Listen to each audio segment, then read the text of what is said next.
بسم اللہ الرحمن الرحیم اللہم صلی علی محمد وعلی آل محمد۔ السلام علیکم ورحمۃ اللہ وبرکاتہ۔ ناظرین محترم، اسلامک ویڈیوز کو دیکھنے کے لیے ہمارے یوٹیوب چینل کو سبسکرائب کیجیے۔ جزاکم اللہ۔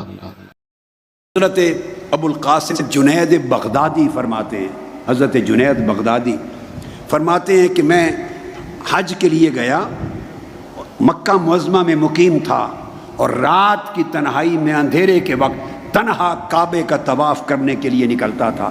پڑوس میں کعبے کی مجاورت میں رہتا اور عادت تھی کہ رات کی تنہائی میں طواف کرتا۔ فرماتے ہیں ایک رات جب خوب تاریکی طاری ہو گئی، تاریکی، طواف کر رہا تھا، اچانک ایک عارفہ عاشقہ کی آواز گونجی۔ دوران طواف گنگنا رہی تھی ایک عاشق، ایک عارفہ گنگنا تھی۔ میں غور سے سنا، وہ کہہ رہی تھی ابل حب ان یخفا وکم قد کتمتہ فاصبح عندی قد اناخ وتنبا اذا اشتد شوقی حام قلبی بذکرہ وان رنت قربا من حبیبی تقربا ویبدو فافنا ثم احیا بہ لہ ویسعدنی حتی الذ واطربا۔ وہ گنگنا رہی تھی لے میں اور کہہ رہی تھی کہ میں نے اپنی محبت اور عشق کو بڑا چھپایا، مگر اب عشق اس مقام پر آ گیا ہے کہ میرے محبوب اب عشق چھپتا نہیں، اس نے چھپنے سے انکار کر دیا ہے، اور تیری ملاقات کا شوق محبوب اتنا بڑھ گیا ہے کہ میں حیرت کے سمندروں میں غوطہ زن ہو گئی ہوں، اور جب اپنے دوست تیرا قرب کا ارادہ کرتی ہوں تو اپنی دولت قرب سے محروم نہیں کرتا، تو بھی ہر لمحہ مجھے اپنے قریب سے قریب تر کرتا چلا جاتا ہے۔ اور میرا محبوب، اے محبوب، جب تو اپنے حسن کی تجلی میرے دل پہ ڈالتا ہے تو میں تیرے حسن کی تجلی میں فنا ہو جاتی ہوں، اور فنا ہو کر پھر تو مدد کرتا ہے، مجھے زندہ کر دیتا ہے۔ میں تیری تجلی میں پھر فنا ہوتی ہوں، پھر تو زندہ کرتا ہے۔ اس طرح جیتی ہوں مرتی ہوں، ہر لمحہ میرے تیرے ساتھ اس شکل میں گزرتا ہے۔ جب وہ یہ کہہ رہی تھی، حضرت جنید بغدادی کہتے ہیں میں اس کے قریب ہوا، اور قریب ہوا، میں نے کہا، اس کی طرف توجہ کی، میں نے عرض کیا کہ یہ کعبے کے طواف میں اللہ کے گھر میں ایسے شعر گنگنا رہی ہو، ایسا کلام پڑھ رہی ہو۔ اس نے کہا خوف نہیں ہے اللہ کا؟ حضرت جنید بغدادی نے کہا۔ وہ عارفہ جواب دیتی ہے، جنید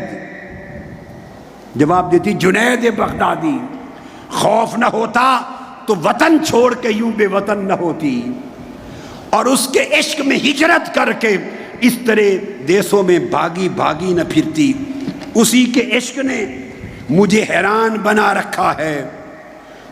پھر اس نے پوچھا جنید ایک جواب دے دو، اللہ کے خوف کی بات سنانے والے، جنید بتاؤ یہاں کیا کرنے آئے ہو؟ اس نے کہا طواف کرنے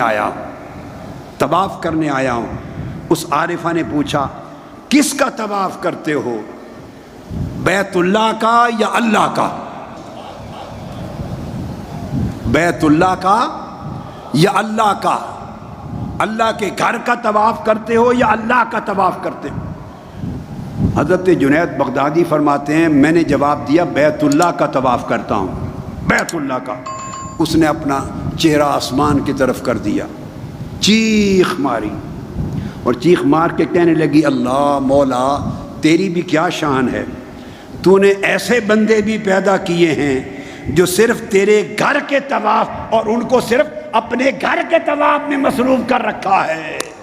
ہائے ہائے، ایسے بندے بھی تو نے پیدا کیے کہ ان کو زندگی بھر اپنے گھر کے طواف میں لگا رکھا ہے، اور تیرا کرم کہ تو نے گھر کی بجائے اپنے طواف میں زندگی گزار رکھی ہے۔ دیکھیے زہد، عبادت، طاعت کی زندگی بیت اللہ کے طواف تک بندے کو لے جاتی ہے، مگر اس میں اگر عشق لگ جائے تو عشق اپنے حال میں رب ذوالجلال کے جلوہ حسن کے طواف میں عاشق کو مگن رکھتا ہے۔ وہ جب بیت اللہ کا طواف کرتا ہے تو جسم اس کا بیت اللہ کے طواف میں مصروف ہوتا ہے، مگر روح اپنے محبوب حقیقی کے حسن کے طواف میں مصروف ہوتی ہے۔ اس کی نگاہ ایک لمحہ بھی عاشق کی نگاہ محبوب حقیقی کے جلوہ حسن سے ایک طرف نہیں ہوتی۔